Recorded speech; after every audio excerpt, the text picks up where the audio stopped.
ያንን አሁን ቤት እስከምትወጪ በጉጉት እየጠበኩሽ ነበር።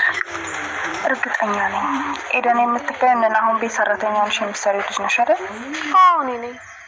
እና ከኔ የምፈልገሽ ነው? የሆነ ቦታ አረፍ ብለን ማውራት እንችላለን? ማለት ብዙ ጊዜሽንም አልወስድብሽም። አረፍ ብለን ከማውራታችን በፊት ማንነትሽን ማወቅ ያለብኝ አይመስልሽም? ወይል ራሴን ማን ብዬ ላስተዋወቅሽ? የናሆም እጮኛ ወይስ የኑሐሚን ቀንደኛ ጠላት? ምን? ለአንድ ዓላማ እንድትተባበር ይፈልጋለሁ። ፈቃደኛ ከሆንሽ ደግሞ እዛ ቤት 1 ዓመት የሚከፍልሽን እኔ በሳምንት እከፍልሻለሁ። እሺ ምንድን ነው የምተባበርሽ? ኑሐሚን የምትባለውን ቀንደኛ ጠላት እስከ መጨረሻው ማጥፋት ፈልጋለሁ። ለዛ ደግሞ አንቺ ትብብር ያስፈልገኛል። እና ምን እንዳደርግልሽ ነው አንቺ የፈለግሽኝ?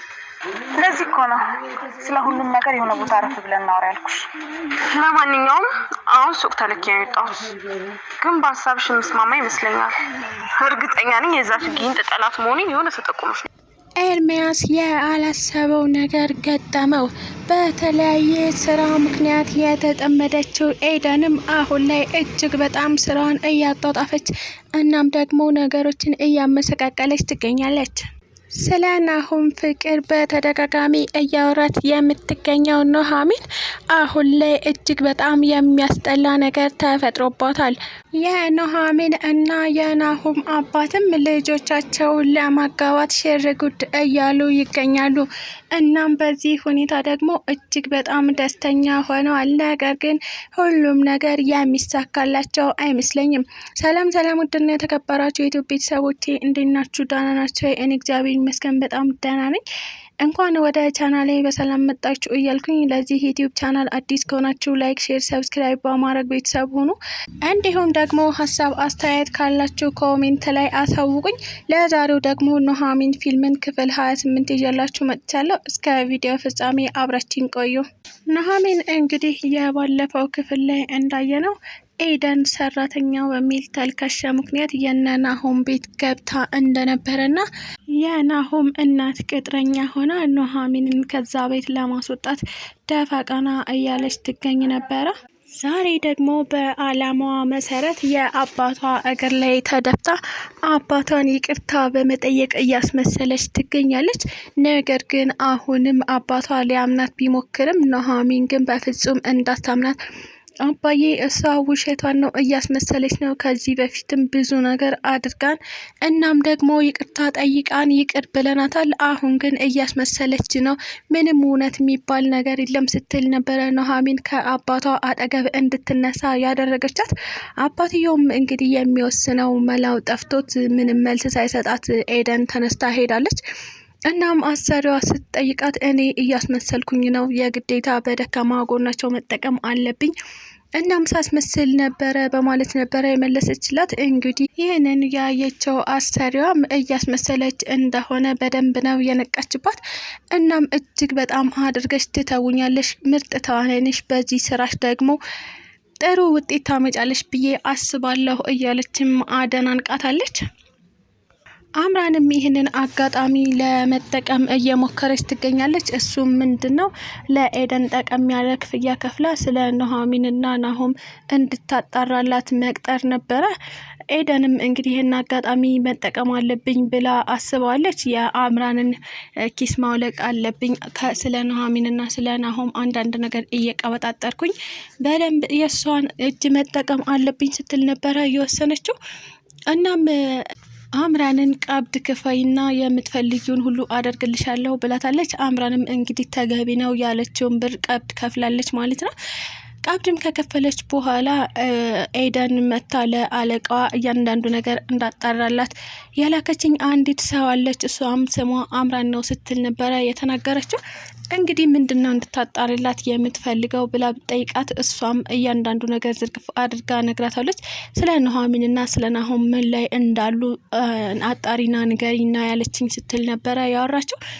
እሷም እንግዲህ ናሆምና ኑሐሚን እልል ያሉ ፍቅር ላይ ናቸው ብለሽ እያንዳንዱ ነገር ንገሪያት ስትል ነበረ የላከቻት።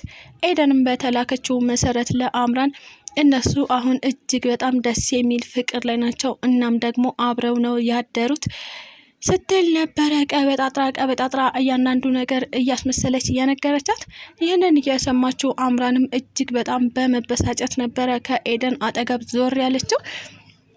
ነገር ግን በሌላ በኩል ደግሞ ኑሐሚንና ናሆም እንዲቀራረቡ አይፈልጉም። ማለትም ኤደንና የናሆም እናት ማለት ነው።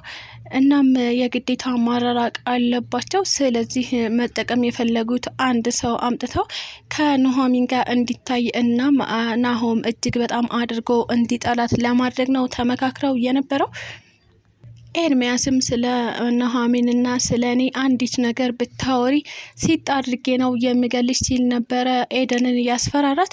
በአስፈራራት መሰረት ኤደንም እየተጠነቀቀች ትገኛለች። እናም በእያንዳንዱ እርምጃዋ የኤርሚያስ ማስፈራራትና የኤርሚያስ ድምጽ እየመጣባት ተቸግራለች። ነገር ግን ኑሐሚንን ከመጉዳት ወደ ኋላ አትልም ማለት ነው። ኤርሚያስም እንግዲህ ስለ ናሆም ስታወራ የነበረውን ነገር ሰምቶ እንደነበረ ለመናገር ኑሐሚንን መኪና ውስጥ አስገብቶ ይዟት ሄዷል። እናም ናሆምን እዚህ ቦታ ይዘሽው መተሽ ነበረ አይደል ሲል ነበር የጠየቃት። እሷም አዎ አንተ ምን አገባህ? አንተን እኮ አይመለከትህም። እናም የትስ በወስደው ስትል ነበረ አጋማጽላ የነገረችው። እናም ኤርሚያስ እንዴት ነው የማይመለከተኝ? ኑሐሚን እኔ እኮ አፈቅርሻለሁ፣ ለምን እንደዚህ ታረጊያለሽ ነበረ የኤርሚያስ መልስ። እሷም እንግዲህ እኔ ደግሞ አላፈቅርህም፣ አሁን ላይ ከውስጤ ወጥተሃል ስትል ነበር የነገረችው። እሱም ናሆምን እንደምታፈቅሪው ስታወሪ ሰምቻለሁ፣ እንዴት በዚህ ቅጽበት እኔን ከህይወትሽ አስወጥተሽኝ ለናሆም የሚሆን ቦታ ኖረሽ ሲል ነበረ የነገራት። ነገር ግን ኑሐሚን አሁን ላይ እኔ ላንተ ስሜትም ፍቅር የሚባል ነገር የለኝም፣ ስለዚህ አይመለከትም ስትል ነበረ የማቅለሽለሽ ስሜት እየተሰማት የነበረው። ይህንን እያየው ናሆምም እንግዲህ በአንድ ድንጋይ ሁለት ወፍ ይላችኋል ይሄ ነው። ለምን አምራንም አርግዛለች፣ በዚህ በኩል ኑሐሚንም እንግዲህ አርግዣለሁ ለማለት ዳርዳር እያለች ይመስላል። እና ምነው ኑሐሚን አመመሽ እንዴ? ይህንን ስሜት ሌላ ሰው ጋር አውቀዋለሁ እና ምን ሆነሽ ነው ብሎ ሲጠይቃት በተደጋጋሚ እያመመኝ ነው፣ እናም ሲያመኝ ወደ ሕክምና ሄጄ ነበረ፣ ቼክም አድርጌ ነበረ ብላ ነግረዋለች። ኤርሚያስም እንግዲህ እና ምናሉሽ ጥሩ ነገር ነው ወይስ መጥፎ ነገር ሲል ነበረ ዳስለስ ብሎ የጠየቃት። መቼም ከኔ ሌላ ወንድ እንደማታቂ አውቃለሁኝ፣ አርግዘሻል ኑሐሚን ሲል ነበረ የጠየቃት። ኑሐሚንም እግዚአብሔር ይስጣቸው የአንተ አውሬ የሆንክ ልጅ የአንተ ልጅ በሆዴ እንደሌለ ነግረውኛል ስትል ነበረ ረጋግጣ ጥላው የሄደችው። ነገር ግን እውነታው ይህ አይደለም። ኑሐሚን ማቅለሽለሹ በድጋሚ አሁንም እየተሰማት ይገኛል። ይህንን ያየው ናሆምም እች ልጅ ምን ሆና ነው? ምን ሆንሻል? አመመሽ ብሎ ቢጠይቃት አላመመኝም ደህና ነኝ ስትል ነበረ የመለሰችለት። እሷም እንግዲህ በተደጋጋሚ ሲያቅለሸልሻት ቼክ ለማድረግ ወሰነች። እናም ቼክ ስታደርገው ኑሐሚን ነፍሰ ጡር እንደሆነች ቴስት ማድረጊያው አሳያት ማለት ነው። እጅግ በጣም ተናደደች፣ ደነገጠችም። ምክንያቱም እሷ አሁን ላይ ከናሆም ፍቅር ይዞኛል እያለች ያለች ልጅ ናት። ነገር ግን እርግዝናው የተረገዘው ከኤርሚያስ ነው። አሁን ላይ እጅግ በጣም ሰንጣቃ እንጨት ውስጥ ገብታ ትገኛለች ኑሐሚን ማለት ነው። እንግዲህ ይህንን ነገር አባቷ እናም ደግሞ የናሆም አባት ሲሰሙ ምን ሊፈጠር እንደሚችል መገመት እጅግ በጣም ከባድ ነው። ምክንያቱም እነሱ አሁን ላይ ያሉት ልጆቻቸው መጋባት አለመጋባት ውሳኔ ላይ ናቸው። እናም ደግሞ እንዴት አድርገን እናቀራርባቸው እያሉ እጅግ በጣም እቅድ እያወጡ ይገኛሉ። እናም በዚህ አጋጣሚ ኑሐሚን አረገዝኩ ብትል የሚፈጠረው ነገር በጣም ከባድና አሳሳቢ ነው የሚሆነው።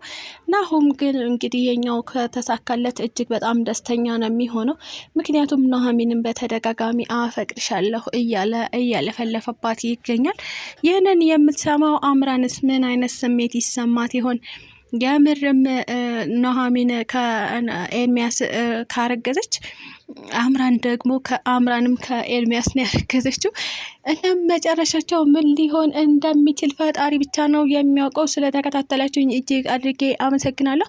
ለቻናሌ ደግሞ አዲስ ከሆናችሁ ላይክ፣ ሼር፣ ሰብስክራይብ በማድረግ ተቀላቀሉ። እንዲሁም ደግሞ ሀሳብ አስተያየት ካላችሁ ኮሜንት ላይ አሳውቁኝ። ኢትዮጵያ ለዘላለም ትኑር እያልኩ ሰናበታችኋለሁ።